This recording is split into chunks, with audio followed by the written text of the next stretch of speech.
سڵاتە لەبی میلەرانی ێژام کاتان باش لە ڕاوێکی نوێ لەگەڵتانین. ئازیزان تەوەرێکمان هەڵبژاردۆ بۆ ئەم بەرنامەیە یا بۆ ئەم حەڵقەی بەرنامەکەمان ئەویش کورد لەکوێی گۆڕانکاریەکاندایە. ئەو گۆڕانکاریان ئێستا ڕوودەن وە خودی نە ئەو ماڵی کورد بۆ خۆی چۆنە با بڵێن ئامادەیە بۆ هەر گۆڕانکاریەکە ئەکرێت لە ناوچەکەدا. کێشە و گرفتەکان لە ناو ماڵی کووردا چییە؟ کۆسپ و لەمپەرەکان چین لە بەردەم کورد دەسەڵاتی کوردی لانە سیاسیەکان لەوەی کە لە داهاتووی ناوچەکەدا خاوەن پێگە و خاوەن هێز بن. لە باکووری کوردستان دیارە تورکیا و هێرشە گەورەی دەوڵەتی تورکیا بۆ سەر شارەوانەکان بۆ سەر ئیرادی خەڵک دەستی پێ کردووە، گرتن و ڕاوە دوونان با بڵێن قەتڵ عام هەموو شتێ ئەو هەڕەشانش کرد بە هەمان شێوە سەر ڕۆژاوی کوردستان هەیەی. لە باشووری کوردستانیش هەم دەڵێت تورکیا لە کاردایە بۆ داگیرکاری زیاتر هەمیش لەنێ خۆ ماڵی کووردا پەرتەوازی دوو پارچە بوونێ هەیە هاوکاریکردنی دەوڵەتی تورک یان نەکردن. لەگەڵ ئەوەشدا کە لە پاڵەوەدا بانگەوازی بەردەوام هەیە بۆی لایەنەکان بێنە پاڵیەک کۆدەنگێک دروست بێ، کۆدەنگێک کە پێڵێنێکێتی یەکنەتەوەی ئەمە هەر لە ڕۆژهەڵاتی کوردستانەوە بیگرا تا باکوور و باشوور ڕۆژاوە کە گفتوگۆی لێ کە ئێمە ئەم شەو لە بەرنامەکەدا قسەی لەسەرەکەین. بۆ مەبەستە من میوانداریم کردووە لە بەڕێز کاک عەلی کەریمی نووسەر لەگەڵمانایە کە لەسەر کۆی گشتی ڕووداوەکان قسەی لەسەرەکەی لەگەڵاکەین بەتایبەت لە باشووری کوردستان چییە گوزەرێ. کاک عەلی بەخێراتن. زۆر سپاس بۆ تۆ بینەرانی بەڕێز یاریان تیوی. جاریش کە سپاس و بەخێر بێ منەمەوێت سەرەتا تابلۆکە بێینە بەرچاومان دۆخەکە چۆنە یا ئێستا و ڕەوشت چۆنە. من تایتڵی بەرنامەکەمەوەیە کە کورد لەکوێ ئەم گۆڕانکاریاندا لە ناوچەکەدا هەیە. فەرموو. گومان نییە بە تایبەت بە دوایی داعیش و ئەو شەڕە سەختەی 4-5 ساڵی کە بەرۆکی بە تایبەت ناوچەکە و بە تایبەتتر بەرۆکی ئێمەی کوردی گرتەوە و زۆر بە تایبەتی تر لە ڕۆژاوای کوردستان و بەشێکیش لە باشووری کوردستان. بەڕاستی ئەمە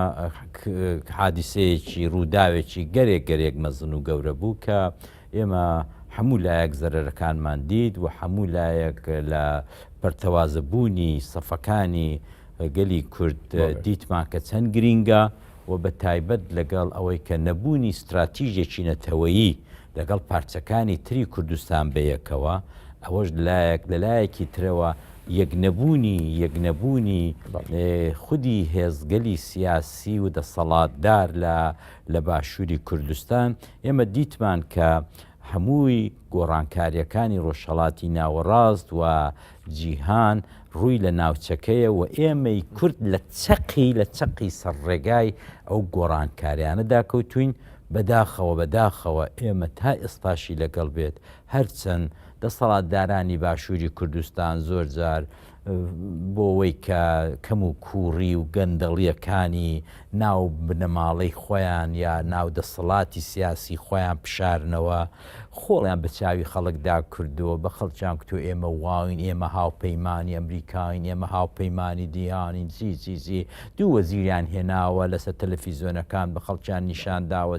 چی بەڵام ئەوەی واقع بێت هەمیشە دایم لە کۆمەڵانی خەڵک لە نوخبە لە ڕۆشنبیری دەشارنەوە و حقیقەت ئەوەیە کە ئێمە هەتا ئێستاش ئەگەر چاوی لێ بکەین بە جددی نەکەوتوینە ئەجندای دەوڵەتانی زلهێز جیهان هەر ئەوە دقیقەن ئەوەی کە لە ڕێفراندۆمدا هاتو هاواریان کرد شێتیان کردین هزار قسەیان کرد کە بابە دنیامان لەگەڵا بە خاتری خوای فریا بکەون دنیا دەوڵەتی کورد لە 25 مانگ دەوڵەتی کوردی ئەعلان کراوە چی ئەم درۆ گەورانەیان کرد ئێستاش تەنبێ نەبوون هەر درۆیان دەکەن. دەزانی چۆنە کاک سەلات دەوڵەتداری وڵات گەیشتن استراتیژی نەتەوەیی بە درۆ و جەلەسە و بەوەی کە خۆت لە پەنا ئەم شیعارە گەورانەدا بشاریەوە جێبەجێ نابێت. باشە ئەلی ئەم بۆیە بڵێم بۆچی ئێمە هەر لەسەر ئاستی نێودەوڵەتی ینی لەمەبەستی باشووری کوردستانەوە دیارە زیاتر بۆ نەیتوانیوە دۆستانێکی جددی پێکە. دۆستانیش بەسم هەڵبە شەخص نییە هەم هێزە سیاسی نێودەوڵەتیەکان نەک با بڵێن ڕێککەوتنیان نزیک بوونێکی تاکتیکی وەک چۆن شەڕی داعش هەیە دوایەوەی تر بۆەوەی کە ئەتۆ نمونەی زۆر سادە ئەگە چاو لە خەبات و لە شەڕی نەتەوایەتی لە باشووری کوردستان بکەین زۆر کۆنترە لە ڕۆژاوای کوردستان. ڕۆژاوای کوردستان هەمووی خەباتێکی خەباتەکەی خەباتی جا مەدەنی بێ خەباتی سیاسی بێ خەباتی چەکداری بێت هەمووی دەگەڕێتەوە دوای شۆڕشی بەهاری عەرەبی و لە 2011 کە شۆڕش لە سووریا دەستێکە بەڵام لەو ماوە کەمەیدا تۆ دەبینی ڕۆژهاوای کوردستان لەکوێیە و بەڕاستیش دۆستی پیا کردو بۆ خۆی خۆ ئەگەر ڕۆژاوای کوردستان دۆستی واقعی نەبایە وەکو ئەمریکا وەکو زلهێزەکان لە مێژ بوو ئۆردۆغان خواردبووی لەگەڵ ئەو دۆستانە ئێشتا هەموو تا خواردوویەتی ئەوەی لەسەر دەیخوا بزانە چ دەکا حقیقت ئەوەیە کە لە باشووری کوردستان سیستمی دەوڵەتداری سیستمی بەڕێوەبردن سیستمی عەدالەت سیستمی کاکە وانە ڕاستە غەرب دژی نەتەوەیە دژی زۆر شتانە بەڵام کاکە نوعێک میعیار نوعێک باڵانسەیە کە ئەوان مەزبورن ڕعایەتی بکەن کاتێک ئەتۆ ڕۆژنامە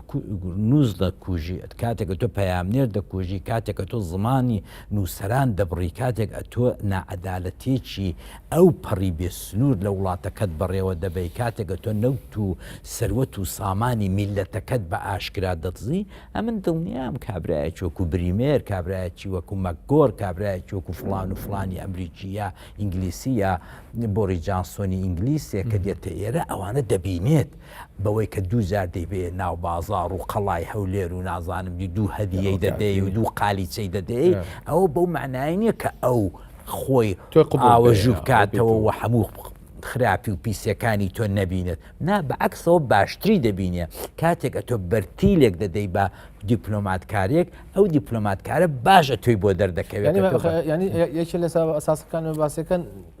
با نەبوونی سیستەمێکی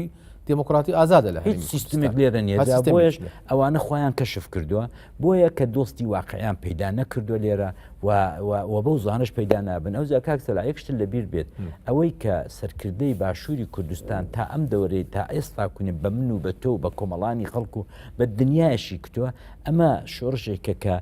سەرکردایەتێکی خێڵەتی و عەشیرەتیە یعنی ئەوانە نین کە بتوانن بە شێوەیەکی مۆدێرن بە شێوەیەکی مۆدێرنیتە ئەوان بیان هەوێت کە تویست و داخوازیەکانی گەلی کورد ببنە ناو ئەجندای زلهێزەکانی جیهان و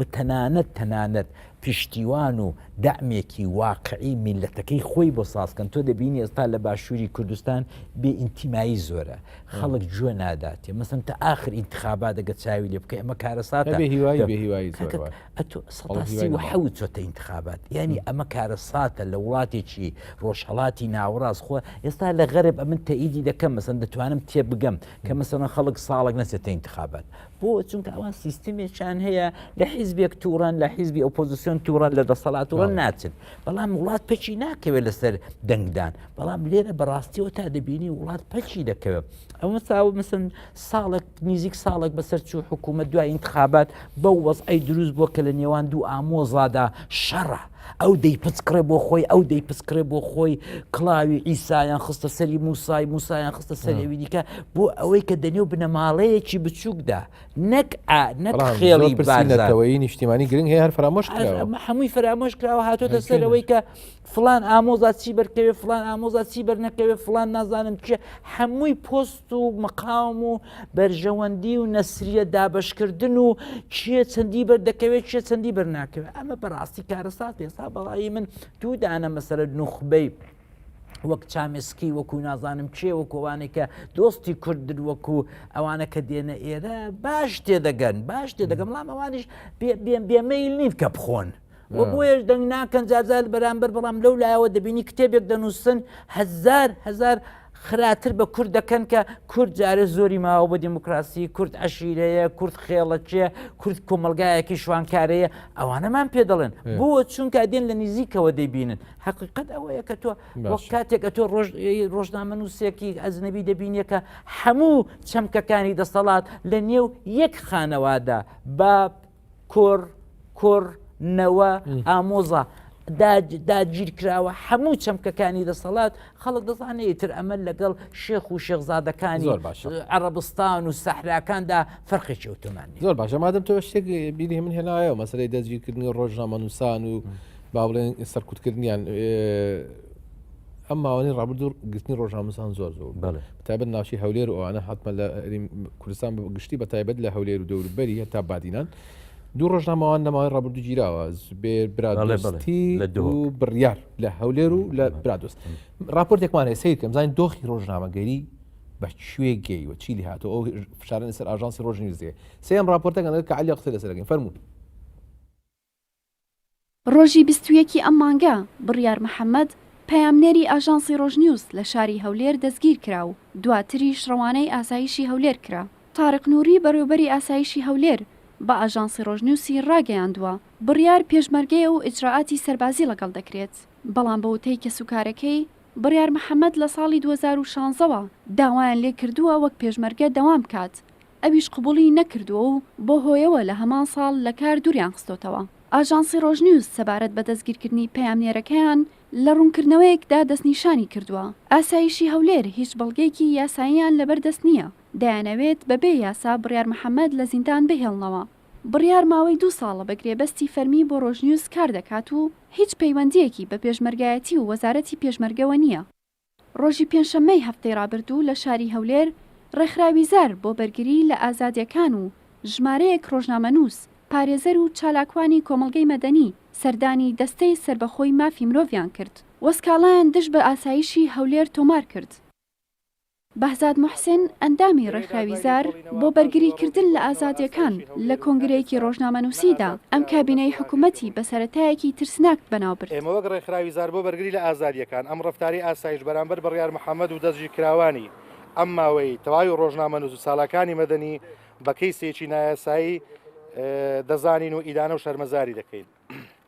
وەک ئاگادارین ئەم هەڵسوکەوتەی ئاسایش بەرامبەر بڕیار محەممەدی هاوکارمان لە دەرەوەی یاسایە گەرناوبراو لە شوێنێک یاسا شوێنی کردبێ دەبوو ئەم کەیسە ڕادستی پۆلیس کرابە. هەرمانجێک لەمەوبەر هەمان ڕفتارە لەن ئاسایشەوە بەرامبەر زوێر برادۆسی ڕۆژنامەنووس ئەنجام درا و ماوەیەک پێشووتریش خەڵکانێکی تر لەسەر بیرڕای سیاسی دەستگیر کران و تا ئێستاش سەرەداوێک لە کەیسەکەیان دیار نییە. دەستگیرکردنی بڕیار محەممەد لە کاتێکدایە لە 21 مانگی حوتەوە زوبێر برادۆستی پەیامنێری ڕۆژنیوز لەلایەن هێزی پێشمەرگەی پارتیەوە دەستگیر کراوە و تاکو ئێستا ئازاد نەکراوە. بەپێی یاسای ڕۆژنامەگەری لە باشووری کوردستان ژمارە 35 ساڵی 2007 دەرچووە لە بەشی یەکەمی مادەی یەکەمدا هاتووە ڕۆژنامەگەری ئازادە و هیچ سانسۆرێکی لەسەر نییە. لە بەشی چوارەمی مادەی حوتەم بڕگەی یەکەم دەڵێت ڕۆژنامەنووس سربەخۆیە و لە بەجێهێنانی ئەرکە پیشەیەکەی هیچ دەسەڵاتێکی بەسەرەوە نییە جگە لە یاسا. لە بەشی پێنجەم مادەی هەشتەم بڕگەی یەکەم هاتووە نابێ ڕۆژنامەنووس دەستگیر بکرێت یاخود لێپرسینەوەی لەگەڵ بکرێت یا شوێنی کار و ماڵەکەی ببشکنرێ مەگەر بە بڕیاری دادوەر نەبێ. دەستگیرکردنی ئەو دوو ڕۆژنامەنووسە لە کاتێکدایە تا ئێستا هیچ بەڵگەیەک لە بەردەستی ئاسایشی پارتی نییە بۆ دەستگیرکردنی ئەو دوو ڕۆژنامەنووسە. هاوکات هیچ بڕیارێکی دادوەر دەرنەچووە بۆ تۆمەتبارکردن یان دەستگیرکردنیان.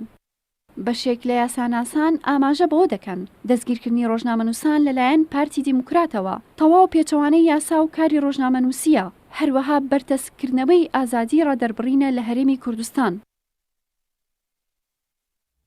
زۆر باشە کە عەلی کابینەی نوێ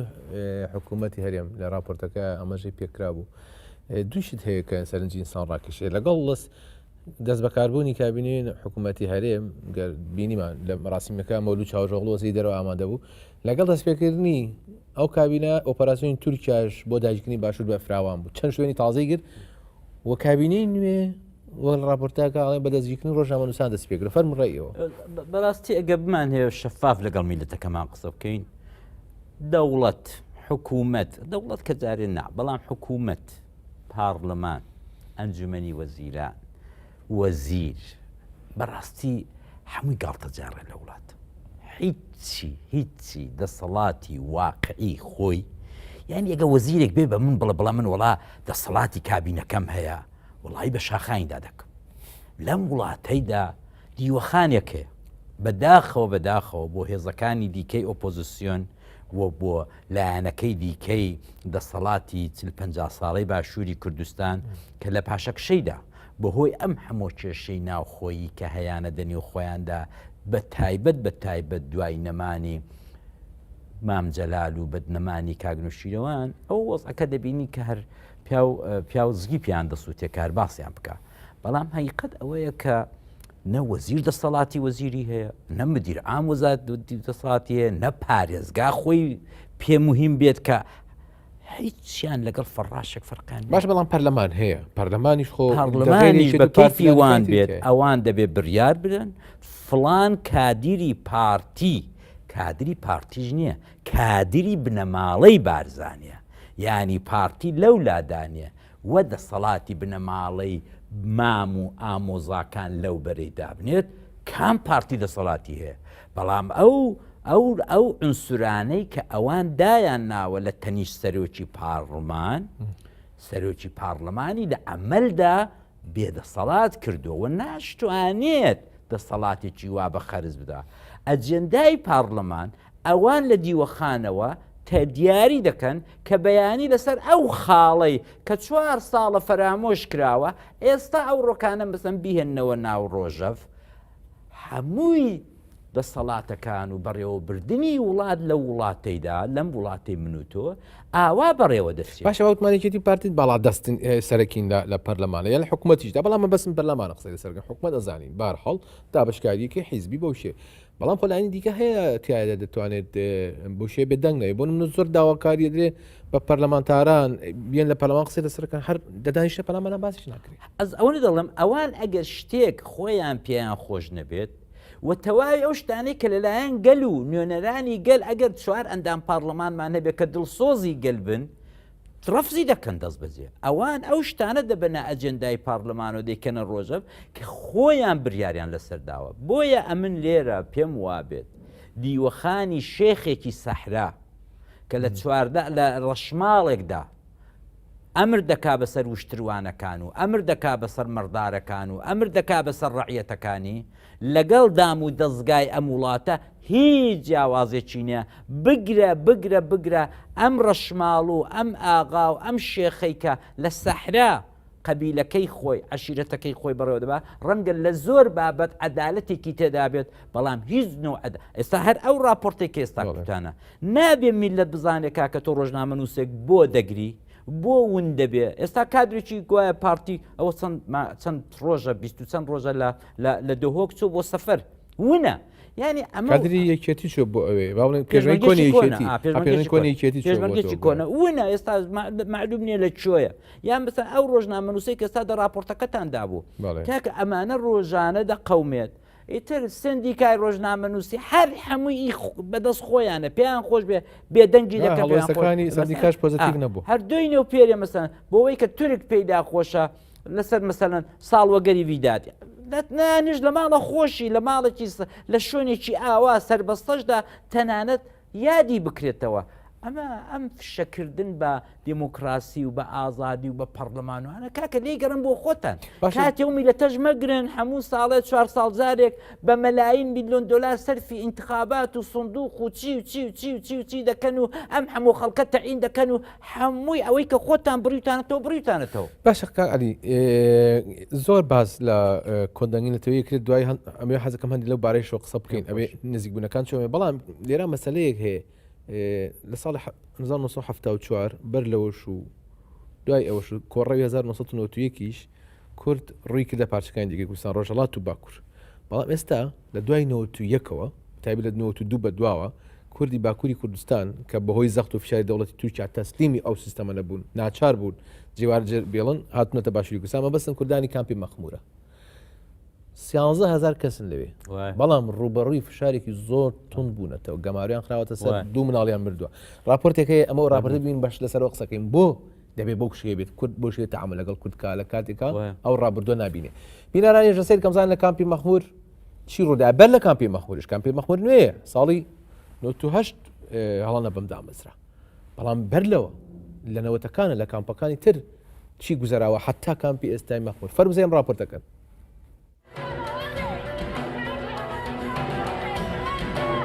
لە کۆتایی ساڵانی هەشتەکانی سەدەی ڕابردوودا لەگەڵ بەهێزبوونی تێکۆشانی ئازادیخوازی گەلی کورد لە باکووری کوردستان گوشار و هێرشەکانی دەوڵەتی تورک بۆ سەر هاوڵاتیانی مەدەنی زیادی دەکرد کوردان بەرامبەر فشارەکانی دەوڵەت سەریان نەوی نەدەکرد و ئامادە نەبوون چەکی جەردەوانی هەڵگرن بەهۆی سوتاندنی هەزاران گوند و کۆچبەری و شەهیدکردنی چەندین هاوڵاتی زۆرێک لە کوردانی باکوور بە تایبەت دانیشتوانی ناوچەکانی جۆلەمێرگ و شەمزینان ناچار بوون ڕووکەنە باشووری کوردستان کوردانی باکوور لە کامپەکانی بهێرێ شەرانێ تەرا بێسڤێ و گەلێ قیامەتێ بادینان نیشتەجێ بوون لە ماوەی چەند مانگدا چەند جار ڕوبەڕووی هێرشی سوپا و فڕۆکە جەنگیەکانی تورکیا و چەکدارانی پارتی بوونەوە. لە ساڵی 1995 کاتێک دەوڵەتی تورک لەشکرکێشی بە ناوی پۆڵا بۆ داگیرکردنی باشووری کوردستان دەست پێ کرد، هێرشەکان بەتەنها بۆ سەر گەریلا و هەرێمەکانی پاراستنی مەدیا نەبوو، بەڵکو لە هەمان کاتدا هێرش بوو بۆ سەر ئەو پەنابەرە کوردانەی باکووری کوردستان کە بەهۆی زوڵم و ستەمی ڕژێمی تورکیاوە ڕوویان لە باشوور کردبوو. لەگەڵ ئەوەی ئەو پەنابەرانە لە کامپی ئەتروش هەڵکەوتوو لە پارێزگای دوهۆک لە ژێر چاودێری نەتەوەی گرتووەکاندا دەژیان، بەڵام بۆ ماوەی 3 مانگ لەلایەن دەوڵەتی تورک و پارتیەوە گەمارۆدران و فشاری توندی ئابووری و دەرونیان خستە سەر. لەو ماوەیەدا بەهۆی گولەبارانکردنی کامپەکە چەندین هاوڵاتی شەهید بوون. دانیشتوانی کامپەکە ناچار بوون بۆ شکاندن و دژ بە گەمارۆکانی دەوڵەتی تورک و پارتی ڕێپێوانێکی هێمنانە ئەنجام بدەن، بەڵام ڕوبەڕووی هێرشی چەکدارانی پارتی بوونەوە. لەو هێرشەدا ژنێک لە بەڕێوەبەرانی کامپەکە شەهید بوو، چەندین کەسی دیکەش بریندار بوون. باپەی زانیاریەکان لەو ماوانەدا نزیکەی 35 هاوڵاتی بەهۆی گولەبارانی هێزەکانی گەمارۆ شەهید بوون و دایانی دیکەش بریندار بوون کە زۆربیان ژن و منداڵ بوون. لە 28 گوڵانی ساڵی 1998 ناچار بوون کامپەکانیان جێبهێڵن و ڕووبکەنە شارۆچکەی مەخموور و لەوێ لەسەر زەویەکی وشک و بەردەڵان لە هیچ و نەبووەوە کامپێکی دیکە ئاوا بکەن. لە چەند ساڵی ڕابردوودا 2 جار فڕۆکە جەنگیەکانی تورکیا بردومانی کامپەکەی کردووە و بەهۆیەوە چەند هاوڵاتی شەهید و بریندار بوون. جارێکیش لەڕێی بۆمبی چێندرا و هێرش ئەنجامدراوە و 2 جاریش لەلایەن چەتەکانی داعشەوە هێرش کراوەتە سەریان، بەڵام نەبەردانە ڕوبەڕووی داعش بوونەوە و لە شەڕەکانی پاراستنی مەخموور و هەولێردا داستانیان تۆمار کرد و شەهید و برینداریان داوە. ئێستا نزیکەی 12,000 هاوڵاتی لە کامپی پەنابەرانی شەهید ڕۆستەم جوودی مەخموور دەژین. بەڵام لە چەند ساڵی ڕابردوودا بە شێوازی جیاواز گەمارۆ و فشاری حکوومەتی هەرێم لەسەریان بەردەوام بوو و گەمارۆکانی دەسەڵاتی هەرێم ئاستەنگی بۆ ژیانیان دروست کردووە. بەڵام لە چەند ساڵی ڕابردوودا بە شێوازی جیاواز گەمارۆ و فشاری حکوومەتی هەرێم لەسەریان بەردەوام بووە. گەمارۆکانی دەسەڵاتی هەرێم ئاستەنگی بۆ ژیانیان دروست کردووە. حکوومەتی هەرێم ڕووداوەکەی هەفتەی تەموزی ئەم ساڵی ڕیستۆرانتێکی هەولێر کاتیایدا بەرپرسێکی میتی تورک کوژرا کردووە تا بەهانە و تا ئەمڕۆ کە 38 ڕۆژ دەکات گەمارۆی توندی خستووەتە سەر دانیشتوانی کامپەکە. بەهۆی ئەو گەمارۆیانەوە 2 منداڵ ژیانیان لەدەستداوە. کەمی دەرمان و پێداویستی پزیشکی تەنگی بە خەڵکی کامپەکە هەڵچنیوە. چەندین نەخۆشی درێژخایان هەن کە پێویستیان بە دەرمانە و ژیانیان لە مەترسیدایە. ئەگەر ڕووداوەکان بەردەوامی هەبێت ئەگەری ڕوودانی کارەساتی مرۆیی لە کامپەکەدا هەیە. زیاتر لە 100 خوێندکاری زانکۆش کە لە هەولێر دەخوێنن ئەگەری دابڕانیان لە خوێندن هەیە. کامپەکە لە ڕووی پاراستنی ئاساییشەوە تا پێش هەفتەی ئۆکتۆبەری 2017 لە ژێر دەسەڵاتی حکوومەتی هەرێمی کوردستاندا بووە. بەڵام لەو بەروارە بەدواوە لە ژێر دەسەڵاتی حکوومەتی عێراقدایە و لە نە حکوومەتی هەرێم و نە عێراق هیچ هاوکاریەکی کامپەکە ناکەن و بەرامبەر ئەو هێرشانش کە دەکرێتە سەریان بێدەنگن. پەرلەمانی هەرێمی کوردستانیش بەڵام تا ئێستا هیچ بە دۆداچوونێکی بۆ ئەو پرسان نەکردووە. 100 ساڵە لە کوردستان سیاسەتی نکۆڵی و پاکتاوکردن بەڕێوە دەچێت. لە بەرامبەردا 40 ساڵە تێکۆشانی ئازادی لەسەر بنەمای خۆپاراستن و ئازادی گەیشتووەتە لووتکە. کورد بە زانست تێگەیشتووە و ئەو هێرشانە قبوڵ ناکات. خەڵکی مەخموور 26 ساڵە ڕوبەڕووی هێرشی فاشیزم و خیانەتی ناوخۆیی بووەتەوە و لە دۆخی دژواری پەنابەریدا بەرخۆدانی بەردەوام کردووە. وەک خۆیان دەڵێن ئەمڕۆژ حکوومەتی هەرێم بە هاوکاری دەوڵەتی تورک هێرشی چەپەڵ لەسەر کامپەکە بەڕێوە دەبات. لا بەرامبەر ئەو کردەوانەدا خەڵکی مەخموور هیچ کار سەردا نانەوێنێت. زۆر باشە، ڕاستەخۆم لەچمە کامپی مەخموور لەگەڵ بەڕێز پۆڵاد بۆزان ئەندامی کۆمیتە دەرەوەی کامپی مەخموور قساکەم. بەڕێز پۆڵاد دەم باش ئەس دەخوازم دەستپێک بپرسم کۆ ڕەوش چییە؟ ڕەوشی داوی چییە؟ 38 ڕۆژە ئەمباربوویەکی پڕ گران و دژوار لەسەرەوە هەیە. کەرەم کن. ڕاستە 38 ڕۆژە ئەم گۆشەگیری لەسەر کەمپەکەمان بەردەوامە حتا ڕۆژایی ڕۆژێ ئەم هەڵوەستە ڕۆژانە و بەردەوام دەکە. حتا ئێستا چۆنی هاتن و چۆنی بۆلای سلێمانی کەرکک شوونەی تر هەبوو لێ ئەو ئەخیرە سایتەرێ پارتی بازرگەی کەمپی مەخمور دەستورنادا خەڵکی کەمپێ بچنەوە لاو ئەو شوێنانەش لە ئەو باجارانەژی ژیانی خۆ یانشی هاتن چوونی خۆ بەردەوام بکەن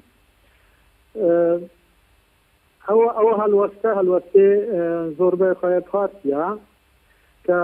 بناوی حکوومەتی هەرێمی کوردستان ئەو هەلوەستەکێ بەردەوام دەکە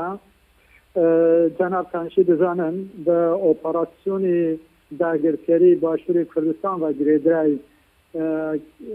مەخمورشی کەمپی مەخمور بۆ هەدەفی دەوڵەتی ترک کە ڕۆژێ عینی نەفسی ڕۆژێدا کە باشووری کوردستان داگیر کردبوو لە مەخموریش هێرشێکی هەوایی دروست ببوو کە دوو کەسمان بریندار ببوون ئەو نێزیک بوونە کە پارتی دموکراتی کوردستان ڕێوە دەبێ حتا ئێستاشی بە هاتن و چوونی خەڵکی کەمپێ لە باژارێ هەولێر تاسیرێکی خراپکار کە ژیانی خەڵکی کەمپێ تاسیر دەکە خاصی لە ئابووری هاتن و چوونی تەندروستی کە هەموو ژیانمان لەسەر باژارێ هەولێرە تاسیری خۆت هەیە تاسیرێکی نەرینی دروست کردیە دەزانن ئەوە تاسیرە چێ بووی کە خەڵکی کەمپێ لە بەرامبەری ئەو هەلوەستە هەلو بەڵێ کاک بۆزان گوێمان لێتە کاک پۆڵات بڵێ گوێمان لێتە فەرموو ئەمە لێمە بپرسم لەسەر ڕەوشی ناو کامپ نەها دەبێژن کۆ دەرمان و پێداویستیە تەندروستیژی پڕ کێم بووە و هەژمارێکی زیێدە خوێندەوانژی هەیە ئەو خوێندەوان ئیدی یا یونیڤەرسیتێ ینی زانکۆ زانینگەن نەکارن هەڕێن هەولێر ڕەوش چییە هەم مەسەلەی نەخۆشی دا و دەرمان هەمژی چارەنویس ئەوان خوێندەوانان چ دەبێ ڕاستە یانش بۆ هەموو واریدا تاسیری لە ژیانی خەڵکی کەم پێدەکە ڕەوشی تەندروستی کە هاتن و چوونی تەندروستی خەڵکی بچن دکتۆر و شوێنی تر بۆ مستەشفا و ئاسپەنگ دەکەن بە هاتن و چوونی خوێندکارێن کە دەزانم زانکۆی سەلحەدین و شوێنی تر خەڵکی منداڵی خەڵکی کەمپێ لەوێن دەرێ بخوێنن ئەوانەشی ڕێگری دەکەن یعنی بە هەموو شێوەی ئاسپەنگی و ڕێگرتن بەردەوامە هەوڵدانێن لە بۆ چارەسەری ئەو کێشانە چێ بوویندا ئەنجامە چێ نەبوو دزانن بەری نەهاشی لە هەرێمی کوردستان هەم لە حکوومەتی ناوەندی عێراق نەتەوێن یەک بووی سازیین سیڤیل و مەدەنی کەسایەت پارلەمانتەر کە حتا کۆنسولۆس و شوێنەی تر هەوڵدانمان چێبوون کە بۆ چارەسەر ببێ لە نکن پارتی دموکراتی کوردستانشی هەوڵمان چێبوو کە مخاطبێک ببینن یان باتپرسێک ببینن ئەو کێشەیە چارەسەر بکە لەگەڵ گفتوگۆ بکەن کە بتوانین ڕێگای چارەسەری ببینن جو ئەوها دەکەن حتا ئێستاشی معنای خۆی لە ڕێگرتن و ئاسپەنگی ژیانی لە هەر شێوەی دروست دەکەن لە بەرامبەری ئەو خەڵکە لە تاکیدی بە فەرمی ئاگاهیەک نینە کە برێن ئێمە لە بۆ ئەو باشە گەلک سپاس دەکەم زۆر سپاس بەڕێز پۆڵات بۆزان بەڵێ ئەس سپاسیەوە دیکەم بەڕێز پۆڵات بۆزان ئەندامی کۆمیتی دەروەی کامپیشێت ڕۆستە مەخمور سپاس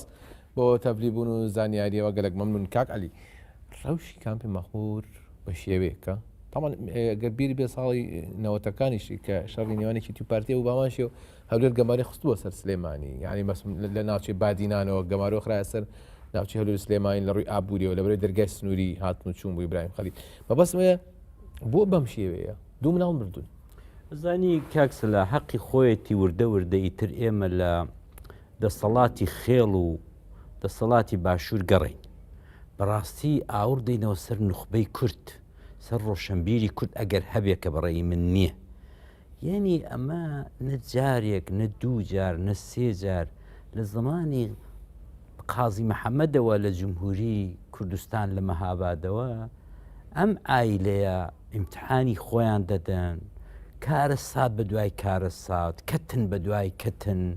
کوشتن بە دوای کوشتن داگیرکردن بە دوای داگیرکردن خێڵ و خێڵبازی بە دوای خێڵ و خێڵبازی دەوڵەمەندکردنی خێڵەکەی خۆیان ئایلەکەی خۆیان ببوورە داوا لە خێڵەکە دەکەم داوای لێبوردن دەکەم بەڵام ئەمە ئەیتر ئەمە هەفتا ساڵە میلەتی کورد ئەوەی تاقی دەکاتەوە هەر لەم چەند ساڵەیدا لە ساڵی 2004دا کە داعش حملەی کردە مەخمور کاکە هاوارمان کرد کوڕکاکە لە شەنگار دەگیری لا دیفاعی کرد نەیهێشت لە ئەقل کۆمەڵێک لە خەڵکی ناردە شاخ دیسان لە مەخمور دەدانا گریلا هاتن هاوارمان کرم بۆ خۆمیەشی لەو کەسانە بووم کە لە 2004 لەسەر هێرشی داعش بۆ سەر کەمپی مەخمور لەسەر خەت بووم لەگەڵ وەزارەتی پێشمەرگە لەگەڵ قسەکەری وەزارەتی پێشمەرگە داوامان دەکرد لەلایەن برادرانەوە کە کاکە هیچ نەبێ ئەم هەموو 7,000 پێشی 7,000 هێزی هەشتا و نازانم چی یەک فەوج بنێرن کە دەکاتە 300 کەس بنێرن تاکوونی ئەم برادرانە کەمپی مەخمور لە پیر و فەقیر و هەژارەکان و پەکەوتەکان کۆ دەکەنەوە و دایان بن بۆ شوێنێکی ئەوە مەحفوظ کاکە نەیان کرد بەڕاستی بەڵام کاتێکە هێرش کەوتە سەر خەتەر کەوتە سەر هەولێر وە سیارە بە دوای سیارەی مەسوولین لە هەولێر هەڵدەهات بەرەو سلەیمانی و بەرەو کۆیە و چۆچە هەستا سەرۆکی حیزبەکە و سەرۆکی بنەماڵەکە ستا چوو لای گریلاکان و بە گاگۆڵکە چوو بۆ خزمەت فەرماندەیەکی گریلا ئەمن دەڵێم ئەمانە ئیتر ئیسپاتیان کرد بە 1000 زمان بە ئێمەیان کوت کاکە ئەوانە فڕیان بەسەر مەسەلەی نەتەوەی کوردەوە نییە ئەوانە لەسەر مەسەلەی نەتەوەی کورد کەسابەت دەکەن ئەوانە لەسەر نەتەوە کاکە تۆ ئەگە دڵت بە خەڵکی باشوور باکوور ڕۆژهەڵات نەسووتێ بە ڕۆژ ئاوا گماروی بخەیە سەر خەندەقی بۆ لێ دەی دەرمانی لێ مەمنوعەکەی چۆن دێی باسی مەسەلەی نەتەوایەتی بۆ من دەکەی چۆن دەڵێ ئەمن باوکی نەتەوەی کوردم ئەخر ڕۆشنبیرە لێرە دەبێ هەستێتە حەوا بڵێ نەتەنیا ئەتۆ مەسەلەی نەتەوایەتی بەلاوە گرنگە تەنانەت بە کێشەی نەتەوایەتی کەسابەت دەکەی باشە کاک عەلی شتێک دیکە ینی هەندێک لێ دوان هەیە لە هەندی کاتە باش بۆ هێورکردنەوەی دۆخەکە باشە و هەندی هەنگاو پێویستە کە بنرێت گرنگن هەندی هەنگاویش با بڵێن کاری سەرەکەی بۆ منە ماڵەی ڕابرددا کاک مەسعود لە جەژناوتی ئێمە ئەمانەوەی کێش چارەسەر بێ بە شێوەیەکە هیدی نابێ بە هیچ شێوە خوێنی کورد لەس کورد بڕژێ ینی بەر لەو بەڕێز برات قەڕێڵانی شەماشتی و تۆ بەرە جەوین بایقی شەماشتی و تو ینی لەبەروی هەندێک گرژی هەبوو لە بڵێ جامن بەستم ئەوەیە ئەمە دەکرێت کۆمەڵ هەنگاوی جدی بنرێ بۆ پاشە ڕۆژی کۆریان زامنکردنی گەرنتیکردنی پێگەی کورد وەکو وتمان لەسەرتە گۆڕانکاری کارسەلا لەوەی گەورەتر کە لە 2013 هەمومان هەستین بەرەو پیری باوەشێکی ئاوەڵا بە هەموو شتێکەوە نەچین بەرەو کۆنگەرینەتەوەی لە خۆشتان لەوێ بوون ئەقە چێتێکیدا ئەخۆ تا خۆ شاهید ماوەخۆ ئەوەی زمانی قازی محەممەد و سمکۆ و شێخ مەحموود و شێخ عوبەیدوڵڵای نییە دوی نێو پێرەیە 2013 هەموو لە بیرن هەموو دۆکومنتەکان ماون کاکە لەسەر ئەوەی کە ئەو نابست هاوسەرۆکی بۆ دانێن لە تەنیشتی ئەوەندە پۆزی لەسەرێ ئەوەندە دەعینایەنێکە خانمێک خوشکێک کەسێک ژنێک لە تەنیشتی وەکو هاوسەرۆکدا مەسەلەوەی نێتی شتەکە نیە کاکە ئەمانە بۆ چوون و مکانیزمی بەڕێوە چوونیان فەرهەنگیان دابوو نەریتیان پیا و سالاریە پیا و سالاری ینی ئاغا لەسەرەوە دادەنیشێ ڕعیەت لە خوارێ دادەنیشێ ڕعیەت دەبێ بڵێ ئاغا ئەمانە تێناگەن کە ئەمڕۆ کوردستان گەیشتۆتە قۆناغێکی دیکە ئەمڕۆ ئەگەر تۆ بەڕاستی داوای دەوڵەتی کوردی دەکەی دەبێ ئیسپاتی کەی کە خەمخۆری ئەو میلەتەی فەرقی گەنجێکی تەلەبەی کەمپی مەخمور نەکەی لەگەڵ منداڵەکەی خۆت ئەو گەنجە دەی هەیە بچێت جامیعەت تەواوکە ئەتۆ بۆ مەمنوعی دەکەی ئەو منداڵە لە کەمپی مەخمور کوردە کورد ئەو نەخۆشە دەرمانی پێویستە ئەتۆ بۆ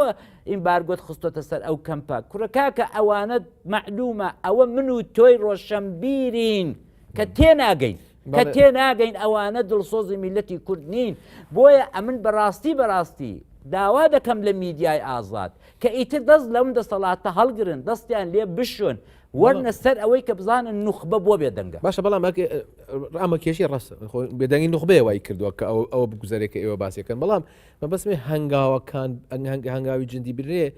بۆ یەکێتی نەتۆی گرنگە بۆ منە هەزن نمونەیەکی بەسیط بڵین کۆمەڵا ڕێکخای کوردستانی حیزبی کۆمەڵە سێران لەگەڵ پارتی ژیانی ئازادی کوردستان پەژاک دوێنێ بیستمان کە ڕێکەوتنێکی استراتیژی ئیمزاکراوە لە نێوانیاندا بۆ داهاتوی ڕۆژهەڵاتی کوردستان ئەمە گرنگە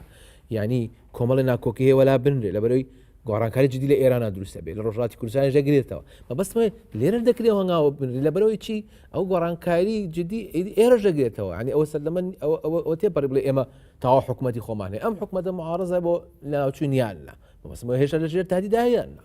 بە دڵنیایی ئەوەی کە ئەو ڕۆکانە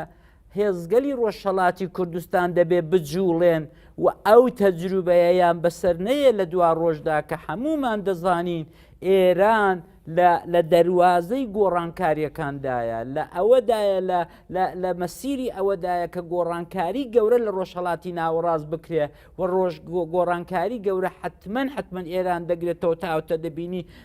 چیان بەسەر هێناوە ئەو حیسارە گەورە ئەو هەموو تەحریمە ئەم هەموو شەڕی کەشتەکان لە خلیج و لە چۆ ئەوە حقیقەت ئەوەیە هەموو نیشانەیە وەیە کە بەرەو ئاڵوگۆڕی گەورە دەڕۆێت گەڕانەوەی بۆ نییە ئەوەی ئاڵوگۆڕی گەورە لە ئێرانێ تەجروبە نیشانی داوە سینگە پشیلەکەی ئێرانە کە دەبێتە ڕۆژهەڵاتی کوردستان لە یەکەم ئاڵوگۆڕیدا دەکەوێتە دەستی کۆمەڵێک ئاڵوگۆڕی سارە نووساس بۆ هەموو ئێران و بۆ کوردستانیش بۆیە حەق وایە بەڕاستی هێزگەلی کوردستانی ئێران نوخبە و ڕۆشنبیر و دڵسۆزان بکەون لەخۆ کە ئەگەر ئاڵوگۆڕی ڕوویدا ئەوان بەرەو چۆ دەڕۆن ئایا تەجروبەی باشوور تێکرار دەکەن مەسەلەکە ئەوەیە تەجروبەی هەڵەیەکی گەورەیە هەڵەیەکە کە ئەوەیە کە تۆ جارێک مارگەستوی دیسانەکانە دەچێت و میلیشیای ئەوەی کە باشووری کوردستانی بەرەو ئەوە برد میلیشیا عەشیرەتیەکان و میلیشیا حیزبیەکان بوون کە ئەو وەزعی بەسەر لە 2000 لە 94ەوە لە 94ەوە دوای یەکەم کابینەی حکوومەت ئەمە بە چاوی خۆمان دیتمان کە چ شەڕێکی ماڵوێران کرد ڕوویدا ئێستاشی لەگەڵ بێ چارەنووسی دەیان دیلی ئەم شەڕە نیگریسەی ناوباڵی کوردی ئێستاش چارەنووسیان نادیارە ناوێرن ئەو دیلانە نیشانی خەڵک بدەن ناوێرن چارەنووسیان دیاری بکەن بۆی کە دەزانن چ کارەساتێکی نائینسانیان لەگەڵ ئەو دیلانە بەزەوەی ئەمە بۆ ڕۆژهەڵات داهاتوو ڕۆژهەڵاتی کوردستان نابێ ئەم ئەزمونە تەکرار بێتەوە ئەو کۆمەڵهەنگاوی جدی نراوە ئەتۆ لەبیر تا ئێستا کونی ئێمە لە ڕۆژاوای کوردستان دوای بەهاری عەرەبی و دوای ڕاپەڕینەکەی خەڵکی سووریا و ئەو وەزعی کە لە سووریا دروست بوو کوردەکان دەست بەجێ خۆیان ڕێکخست لەژێر ڕێکخراوێک پێش هەموو شتێک ئەو کارەی کە بەڕاستی دۆست و دوژمن دەبێ پێی لێ بنیە نەبوونی میلیشای حیزبی بوو و ئەو نەبوونی میلیشای حیزبی تا ئەو ڕۆژی لەگەڵ بێت ئەو کانتۆنانە مەحفوظمانەوە ئیفرینی لێ دەرچێکەوە دەزانین کە ئیفرین چ بەڵایەکی نائینسانی ئاغای ئۆردوغان و سوڵتانیزمی تورکیا هات ئەو بەڵادەنا کانتۆنەکانی دیکە ئەتۆ ئەوە هەموو دەبینی جززیرە سەریەکانیان کۆبانی ئەوە لەو پەڕی حەول و تەقەلای خوشک و براکان و کچ و کوڕانی خۆبەخشی ڕۆژاوا دەبینین کە وڵاتیان بۆ خۆیان دروست کردو سێ کانتۆنیان بۆ خۆیان دروست کردووە کارەبا هەیە سوزانە ئەم ئەزمونە توانێت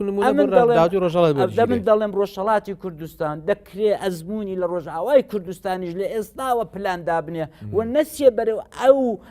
ئەو ئەزمونە نگریسەی باشووری کوردستان بەڵام هەندێک ڕخنە لەسەر ئەزمموی ڕۆژاوا هەیە مەسە هەندێک لایەن قبولی ناکەن ڕخنەیەکەن ئەڵێن ئەنتی دموکراتیە و نازانم ینی ئەنتی دموکراتی چیە خۆ شاخ و باڵی نییە ئێستا ئەوە ئەکانتۆنەکان وەزارەت و وەزیر و هەموو شتێکیان هەیە هەموو ئەنواعی لایەنەکان لە ئەرمن لە مەسیحی لە تورکەمەن لە عەرەب لە هەمووی تێدایە هەموو حیزبە سیاسەکان دەتوان لێ بکەن ئەی لە بەغێر دەسەڵاتی سیاسی چی دیکەیان دەوێت حقیقەت ئەوەیە کەس بۆی نییە